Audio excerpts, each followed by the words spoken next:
We acknowledge that we are on Treaty 6 territory, the gathering grounds of many diverse First Nations, Métis, and Inuit peoples whose footsteps have marked this land and whose presence continues to enrich our vibrant community. Hello and welcome back to Research Recasted, the Knowledge Mobilization Podcast.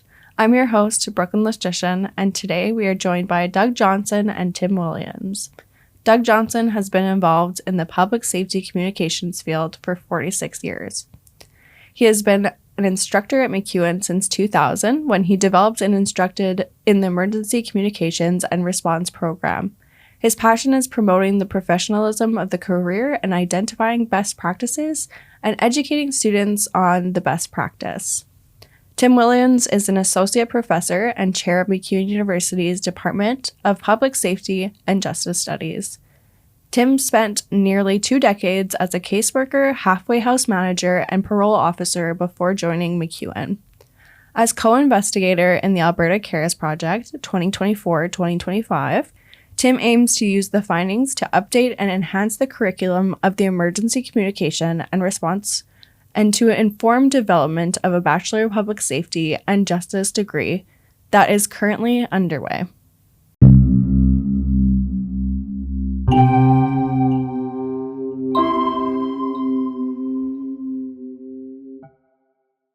Well, thank you for being here today, you two. I'm very excited to get to talk to you, and because this is kind of a new program for us a little bit to talk about here. How are you guys doing?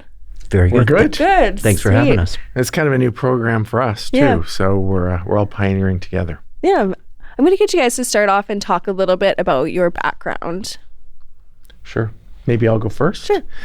Well, we're in the Department of Public Safety and Justice Studies, both Doug and I, and pretty much, well, actually all the faculty in the department have had professional careers prior and then kind of came to an academic career later, so that distinguishes us, I think. So I actually worked in the correctional services field, so I was a parole officer for over a dozen years, managed a halfway house, and then, picked up one course at MacEwan, and then wrote some courses for MacEwan, and then next thing I knew, I was had a new career at MacEwan. So I've been at MacEwan for a very long time now, and I'll let Doug introduce himself. My name's Doug Johnson. I'm, as Tim said, I was in the field as a public safety communicator. I started off in the field. I started as a primary care paramedic and then advanced care paramedic in Edmonton, and then I transitioned into communications. So I've been in communications with Edmonton Fire Rescue for 32 years, and then I went and worked at Transit as a superintendent in the control center for 6 years. But all of this time, I've also been working at MacEwan. I started at MacEwan in 2000 as a sessional instructor. I helped to develop the program, the Emergency Communications Response Program, and I've been a sessional instructor. And then about 5 years ago, I retired from Edmonton Transit after 6 years and was applied for a assistant professor position. I worked as an assistant professor in the Emergency Communications Response Program, and I'm now just transitioning into more of a research and staying on as an instructor, but more of a research role. Yeah. And that kind of gets us into my next question about your research. Can you guys explain a little bit about what you guys look at?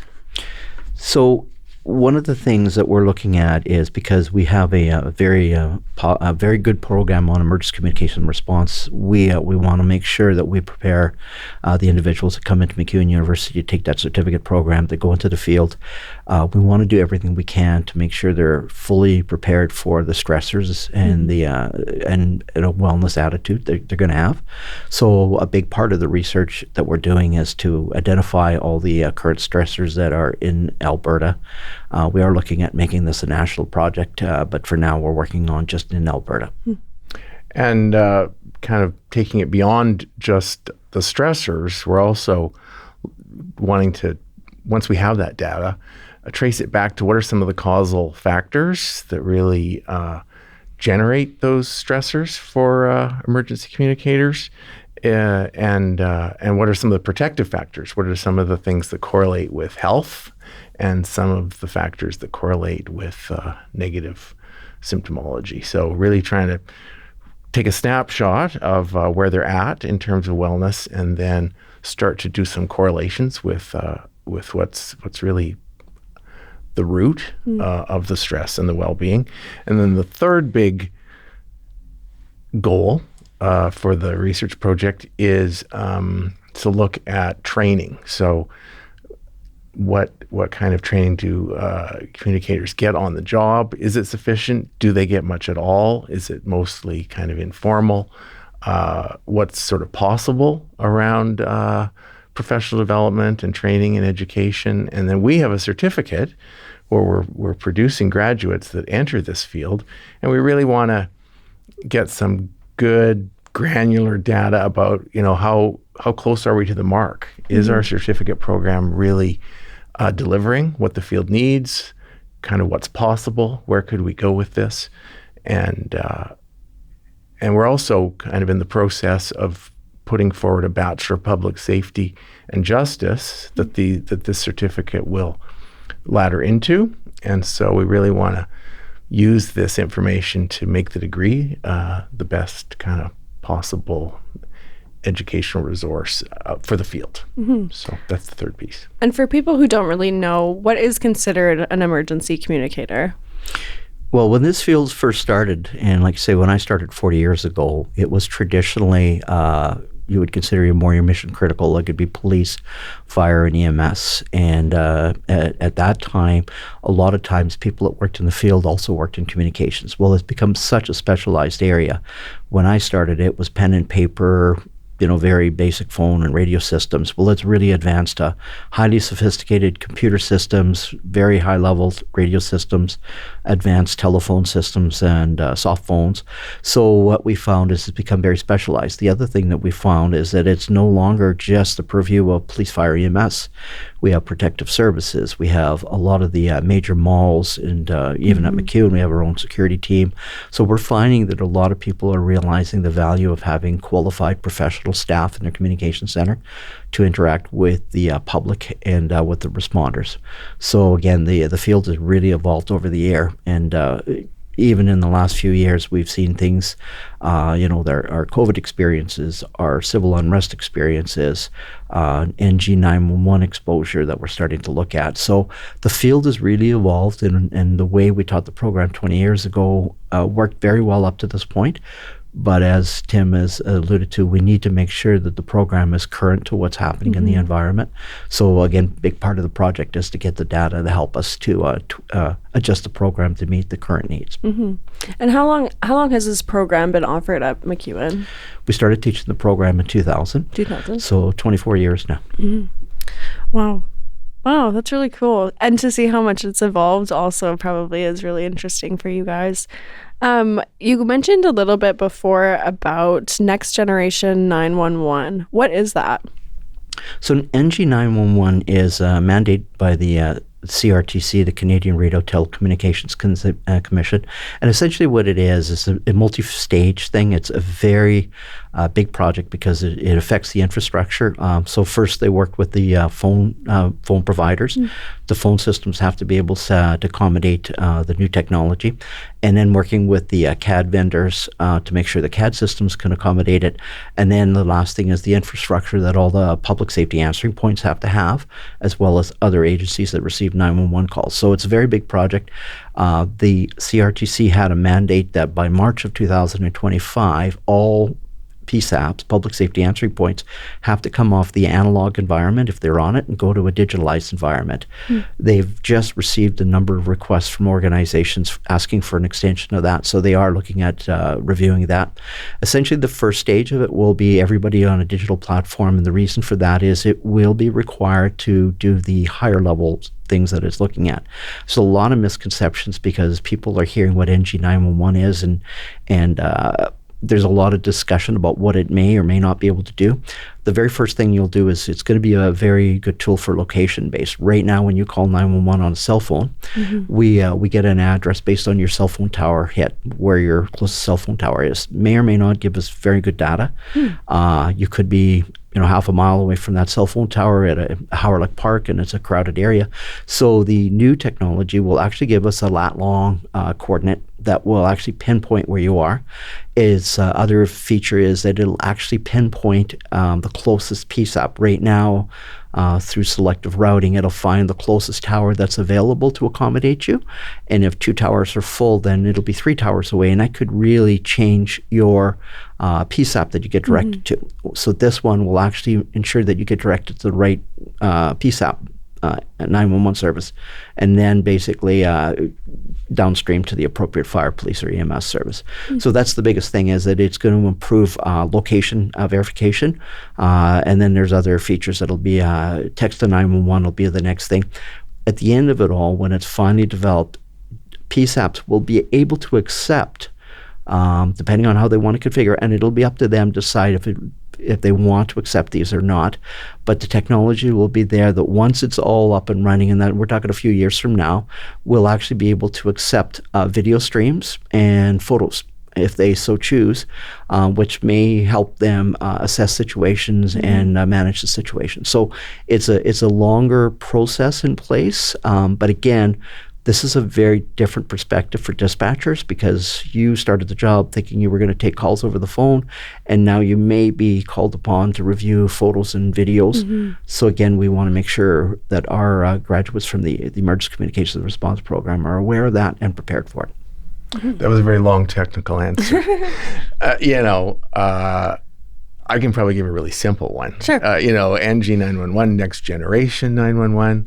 And it's not just, just calling anymore. You're sending in video and text. So, but yeah, great answer. Yeah, because I even from YouTube videos and whatnot, I like to watch emergency response videos, and you hear all the time people being like, "Oh, can't you track my location?" Right. I didn't realize that they that's such a far range of area that they have to kind of figure out where you're calling from. So safety wise, yeah, that might help them in the long run, but I can see how the pictures and the text, it always makes things a little bit longer to kind of for response. Going back to your research, talking about some of the stressors, can you guys explain a little bit what are the stressors for emergency communication? So we actually started this project because we were exploring NG911, next generation 911, and the impact. But as we started to do the research, we really realized there's been some really good research from a first responder perspective for the police, fire, and EMS. We've done a great job. But there's not been a lot of good research done on the communicators. I mean, when people think of public safety, they think about the police officer, the firefighter, or the paramedic, but they don't think about the people in the control center, the dispatch centers that are sitting at the desks processing those calls and coordinating response. So we realized there has not been the level of research done that we want. So we've looked at, and it's not just a stressor research, it's actually wellness, job satisfaction, technology training, so it's a very broad perspective. The other thing is we've partnered with 3 different universities. So it's a Memorial University in Newfoundland, it's University of Winnipeg, and it's MacEwan University that are all involved in the research. We have expertise from an NG911 perspective. We've got technical experts. We've got some really good researchers. But what I think makes this project really strong is that we've got practitioners that are very much involved, and it's very much a collaborative project, working with the field to have their input on the survey and what kind of questions they think are going to give them the best information. And really, we don't know for sure what, we know kind of anecdotally what some of the major stressors are, but really that's a big part of what this job or this questionnaire will provide us. So just to give you an idea of the range of kind of stressors, it could be, the location of the call center, the ergonomics, the lighting, the pay, whether it's a life-threatening call, the sort of protocols that communicators need to use, overtime, is that call center overstaffed, understaffed, technology, how team cohesion. There's just so many, shift work, budget cuts. So there's just so many possible variants. We really are looking forward to being able to really get some data on what the key stressors are. Mm-hmm. So. Yeah, for your students that are first coming in, kind of what are their main concerns that you've heard? So for the students that are coming into it, in all honesty, they don't know what they're going to be doing. So a big part of the program is we do a lot of experiential learning. We do a lot of role playing, and we have a number of scripts that help replicate the type of calls that they could experience. And, I just did an assignment asking what they believe their stressors are. And I think a lot of them are how do we handle the emotional aspect of the job? A lot of them is how do we understand and hear what a caller is saying and still be able to process and do what we need to do. So the process of the learning experience is we do a lot of lectures to help them understand some of the basics behind I was sort of a saying, we learn the principle of the job, then we learn the mechanics, the technology use, and then we use the science. It's a lot of the decisions and things we do are evidence-based, so we learn the science. And once you've learned all three, now you learn to be the artist. You learn the art of public safety communications. So again, like I say, the students through the process of the program, we do sequential learning. We try not to take them from 0 to 100, but by the end of the term, they're doing everything they're going to do in the dispatch center between call taking, dispatching, working with responders. And it really does, you see it very much so when they start the program and then when they're halfway through and then when they're end of the program, their level of confidence, their ability to process information, think on their seat, analyze what the callers are telling us, use visualization to know what questions to ask. It all comes together in practice. So when they go into the field and they actually do the job, organizations really like the students because they've invested their time, their money, and they know what they're up against. They know what shift work's all about. They know what type of people they're going to hear. We place some really tough calls in the program so that they're fully aware. The nice thing about the program is people come in, they want to be in a police, fire, EMS, and then as the program goes, they say, you know what, I really like to work for sheriffs. I'd like to work for a service industry. We have students that work in a MacEwan security because they found that was a good fit. So it really gives them an opportunity to see all the different communication centers that are out there and have a choice on which dispatch center or which communication center they think they're going to be a good fit for. So when you are kind of teaching through the program with the students, do you teach them ways that they can kind of mediate their well-being and stress? Yeah, that's become very prominent in the field.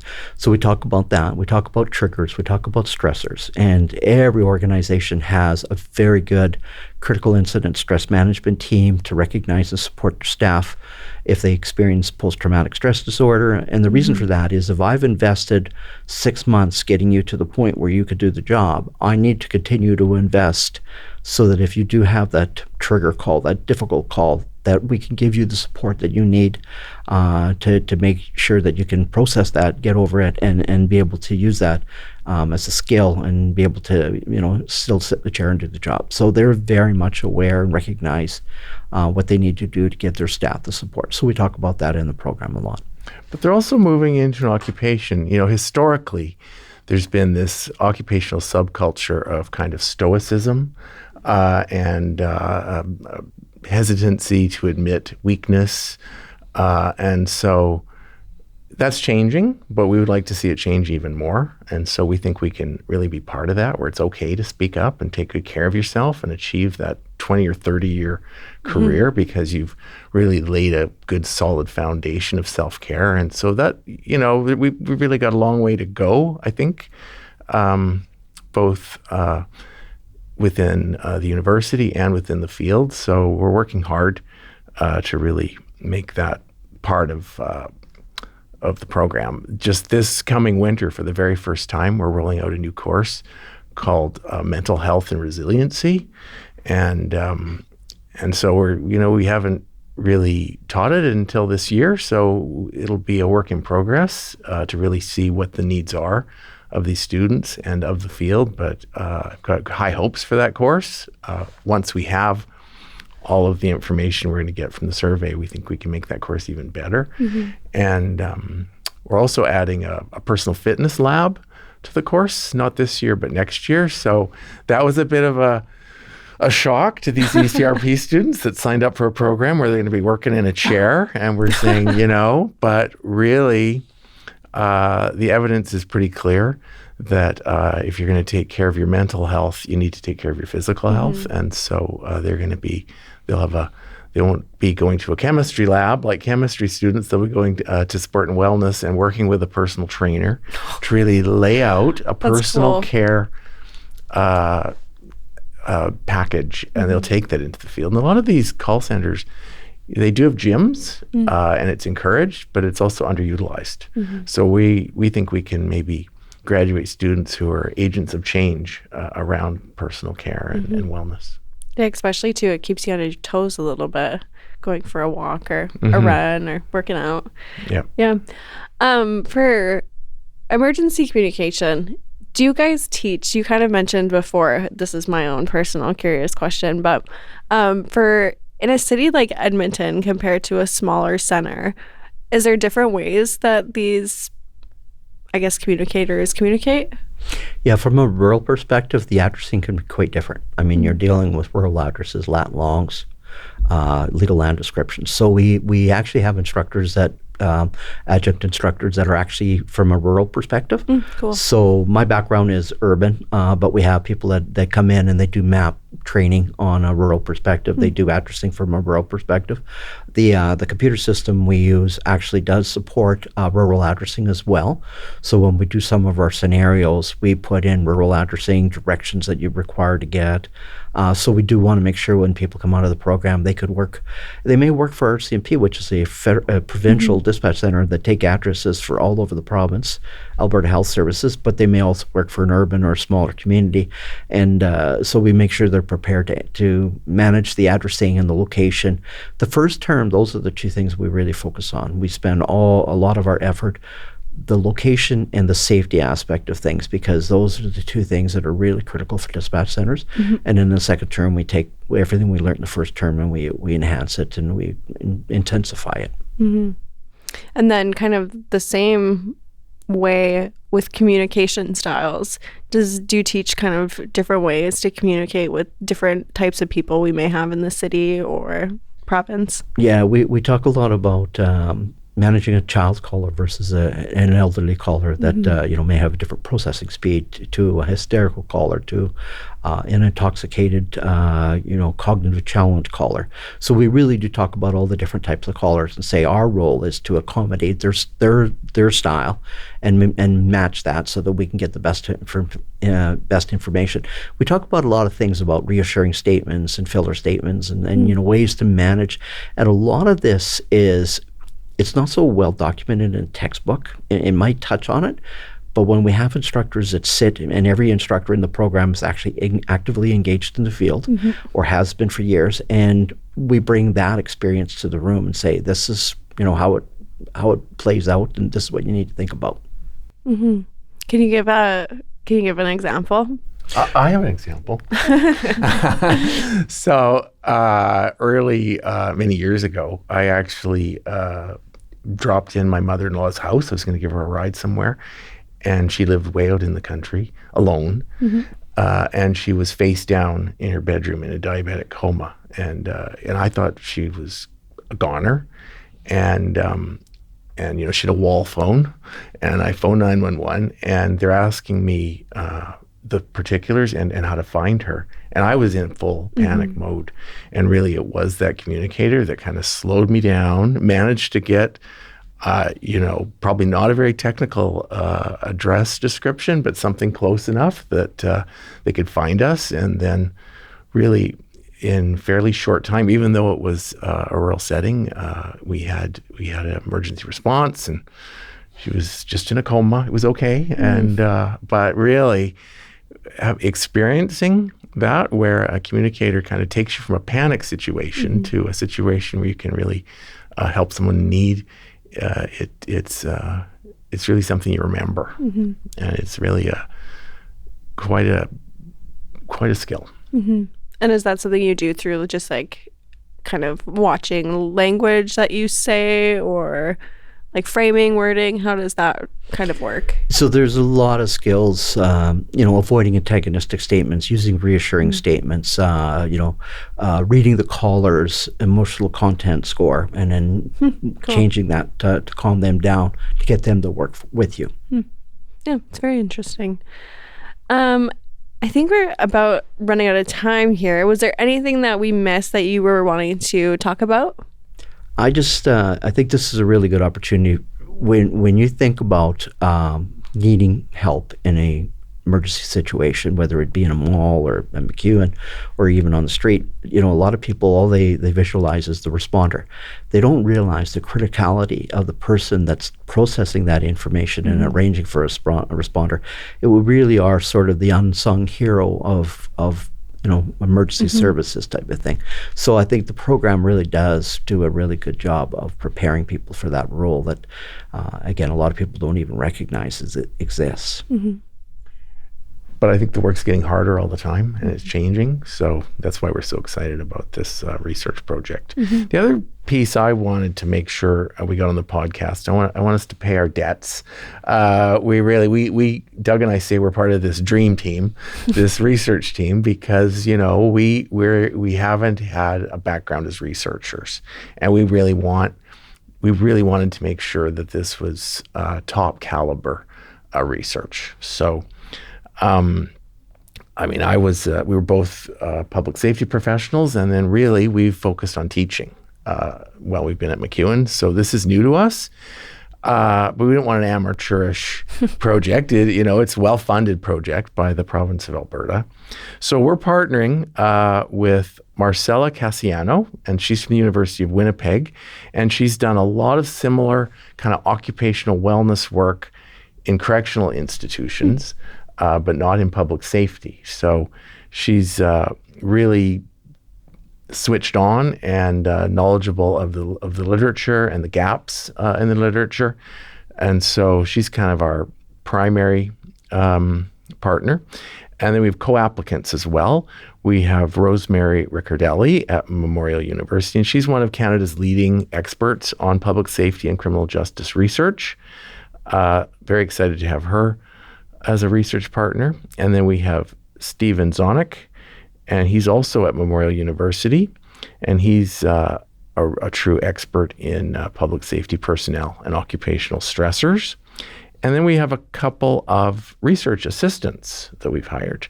So we have Nadine Leduc, and she did a master's degree on this very sort of topic, and probably one of the few we have in Canada that is devoted explicitly to this research topic. And she was a public safety communicator herself before she did her master's. So very happy to have her on board. And then we have Kaylee, and how do I pronounce Kaylee? DeFosse. I get her name wrong every time.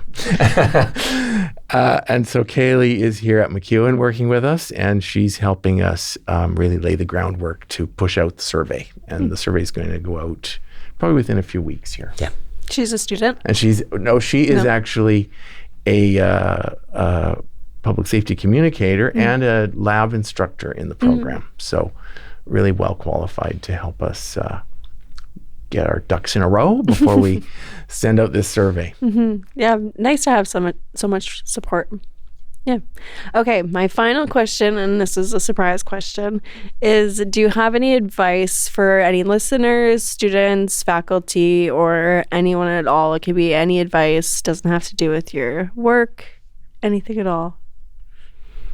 My advice would be that when you are in a emergency situation, rest assured when you make that call for help that you've got somebody on the other end of the phone that's very qualified and will actually help you manage the incident and get you the help that you need. And my advice is take good care of yourself so you'll have a long career. Well, awesome. Thank you. It was really nice talking to the two of you and sharing your research. Well, thank you very much. Thanks for having us. Thanks. We appreciate it. Well, that's all we have for today's episode of Research Recasted. If you want to support this podcast, you can visit us at Research Recasted on your favorite podcast platforms. We upload episodes every 2 weeks. Also, don't forget to check us out on Instagram at Research Recasted, where you can leave us a like, give us a follow, or send us a message of any follow-up questions you have from today's episode. This has been Research Recasted, a knowledge mobilization podcast, brought to you by the Office of Research and the Faculty of Fine Arts and Communication at MacEwan University.